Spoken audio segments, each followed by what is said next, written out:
A beautiful good morning from Bealtaine Cottage here in the west of Ireland. It is just gorgeous. See my fingernails. I've been over in the tunnel weeding. When I say weeding, I'm pulling up mostly chickweed and stuff that's smothering other things, because it's all about balance. As I was working in peace and quiet, I was thinking, and all that thinking spurred me on to come back over to the cottage and grab my camera and make a short video. And it's a very simple video.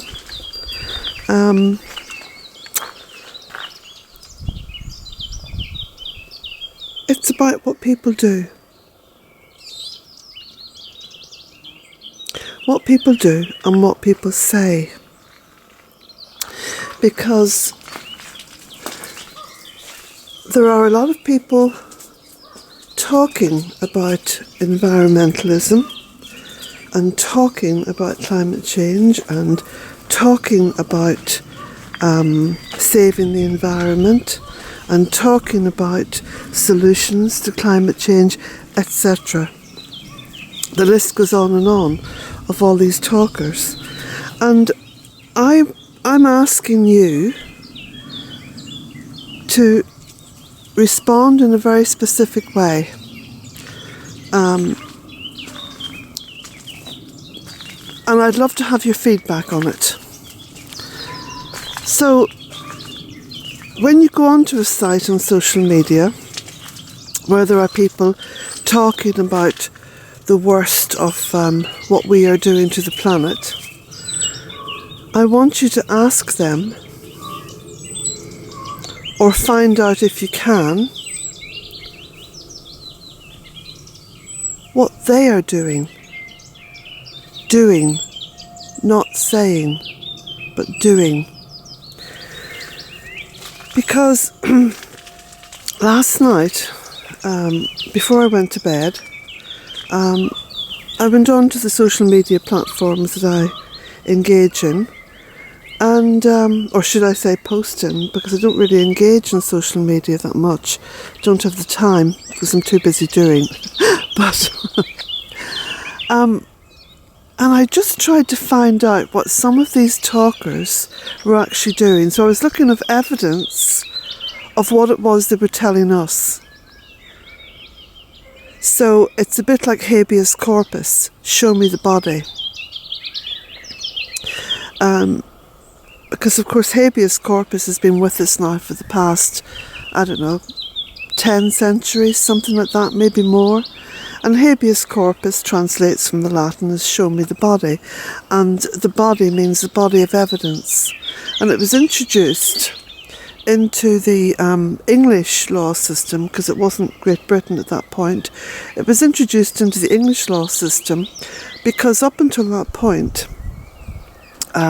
those in charge, that is the lords, the earls, the barons, could accuse any one of their subjects, and that was basically everyone below them, from their wife down, could accuse them of a wrongdoing, and they didn't have to prove the wrongdoing.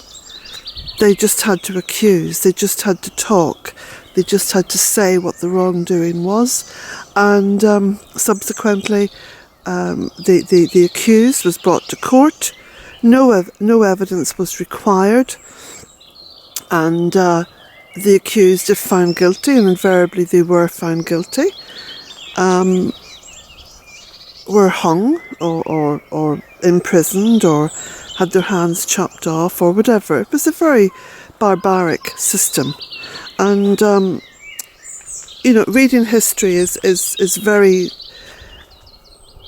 uplifting, very empowering, because it basically tells you more about the human psyche than anything else, because all these traits still exist within the human species. And what I'm very aware of now, more and more, increasingly more and more, is that there are a massive amount of people banging drums, you know, talking to other people with a very elevated degree of sort of bombastic knowingness, you know.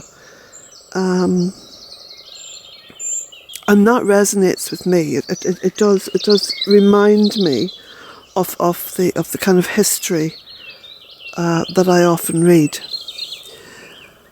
And so I'd like, as an exercise of interest, you know, very much interest for me anyway,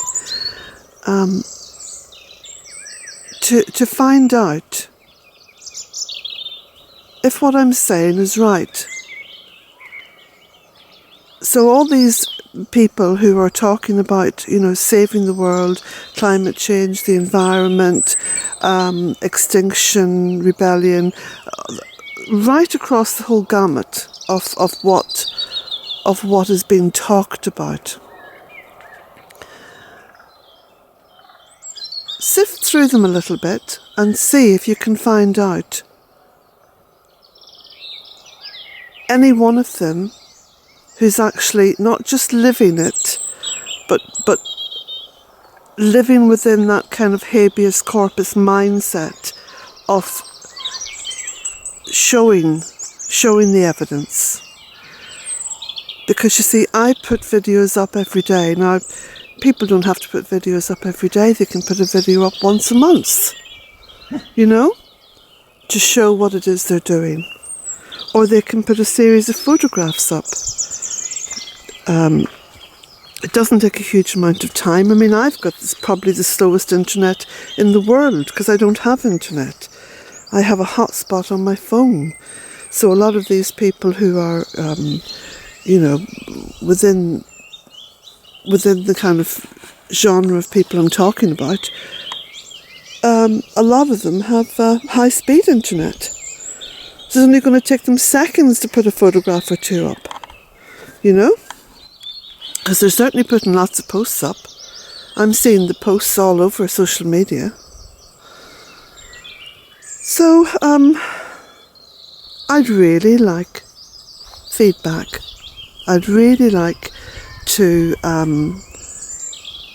know if what I'm experiencing is correct.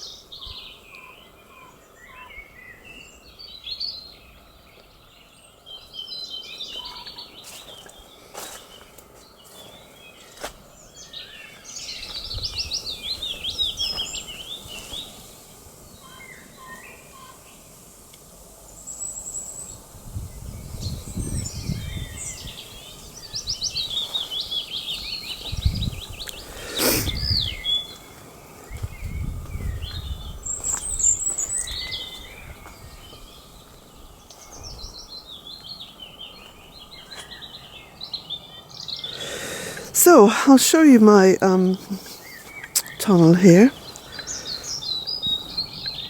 Also, quite delighted to show you all this incredible Russian kale coming up. All that's coming up in the compost that, of course, I'm now opening up and spreading. So as I open it up and spread it, the seeds are germinating. So you can see here, my little compost heap is growing because of all the weeding and the hoeing I've been doing this morning. Oh, and by the way, I'm still in my gym jams. Look. So, there we go. The tunnel is looking a lot clearer. So I'm going to put. I think what I'm going to do is I'm going to put bark chippings and shreddings and stuff down here in the tunnel as a mulch. Because then what I can do is when I'm raking, then whatever I rake through is very good then for the compost heap as well, you know. So, here we go. Paths are now clear. And up here, paths are looking quite clear, and the beds as well, because I want to give the plants that I've in there a chance to come on. So stuff like the sage here, and the lemon balm, and the lemon verbena, which has been struggling a little bit, and the rosemary and the thyme, and the feverfew and the chives. So it's all about trying to keep an equilibrium going within the tunnel, because it's a very confined space. This bed over here is just a mass of poppies, which of course the seed is very harvestable and also part of my diet. So up here you see there's a new head there on the mahonia. Very happy about that. And I like the way the bark has the bark chippings have worked here, because I've been keeping a sort of close observation on them, and I like what's happening here. And I know that then any weeds that I pull within the bark path, I'm going to be taking bits of bark with it, and that's going to add to the compost. Lots of new growth now coming as well on this little bay tree that I cut back quite severely during the latter part of the winter. So that's looking good. I'm very happy about that. Still haven't got round to trimming back things out here. The story of my life. Time. But some gorgeous flowers now coming on this clematis, which I'm delighted about. And all the little bits that I put in here to form the woodland garden are very, very happy. Look, you can see the ferns coming up between the stones, and the yellow loosestrife coming up there, and the bees, of course, in and out all the time, having a great feast. Little bit of mildew on the honeysuckle. This happens to honeysuckle, which is in the early stages of development. Now, after a year or two, when it's become well embedded and strong roots and good growth, this will cease, and it'll just romp ahead, you know. So I don't worry too much about stuff like mildew or green fly or anything like that, because invariably it sorts itself out if there's enough biodiversity around it, and of course things like just a good air flow as well helps. So it's been lovely watching the life in the polytunnel as well. I mean, like, for example, look at this absolutely gorgeous little creature. Let me see if I can I see it? There it goes. Look at this. I mean, isn't that heavenly? Just heavenly.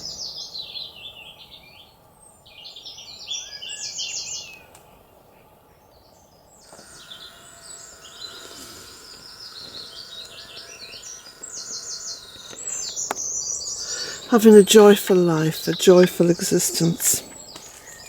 Flowers coming out here on the, I'm just watching, it's flitted down there now. Flowers coming out here on the rosemary.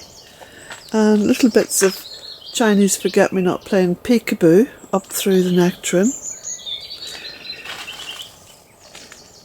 Lots of daisies. You know, I must be mindful of all the flowers that are growing in terms of coming out and doing some little, you know, cut flower arrangements, little bouquets to take back into the cottage, because this is what I really like to do. And I'm always so tied up in the work element. I was hoping that I was going to get some help over the past week, but of course that hasn't happened. The usual story. So I just sort of plough ahead on my own and get things done, and none the worse for it, you know. Probably all the happier for it in many respects. So Got to do some watering now. There's my trusty oscillating hoe. I'm going to take these two house plants out because I don't think that they're going to be happy in here. So I'm going to take those out and pass them on. And you pot them up, pass them on.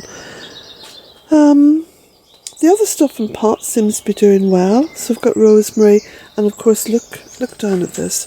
There's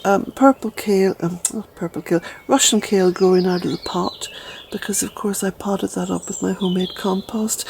I did put some moss around these two plants. They're both cotoneasters, so that's kind of helped stop anything else come through. Listen to that crow. Noisy fella. He's up there somewhere. See, these are the ash trees. They are the last trees to come into leaf. So I'll just walk back over to the cottage. I'm delighted with this little apple tree here. I mean, I can't believe the amount of blossom on it. It's just spectacular. It really is. And of course the way the Lunacy garden's looking at the moment. Just wonderful. And I'm going to show you how things are going along on the black currants. So look, we've actually got black currants forming. And masses of black currants, because of course they're so easy to grow. Is that crow laying an egg, do you think?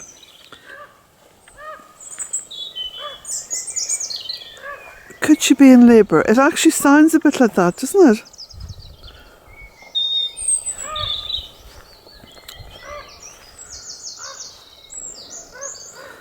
And look at the clematis around the Buddha.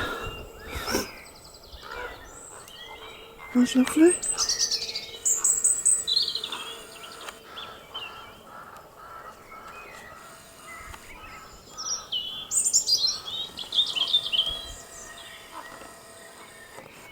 Oh, they're flitting. There's some crows now flitting about. I don't know what they're doing.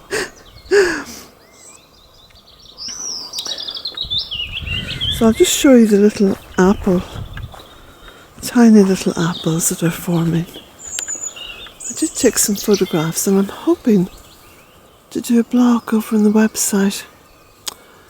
Oh, time. I wish I had more time. There we go, look at those. Aren't they gorgeous? The promise of apples, huh?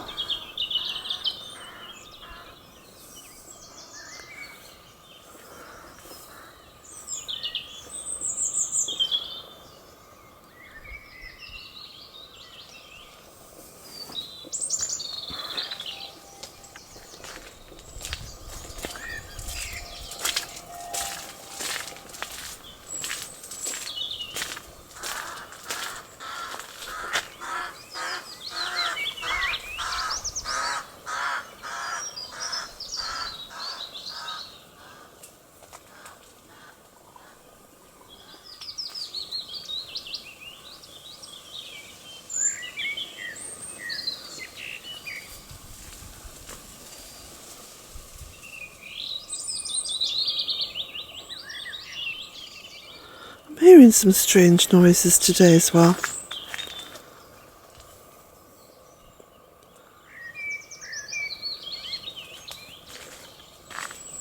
Sounds like a different kind of an animal or a bird has come into the territory.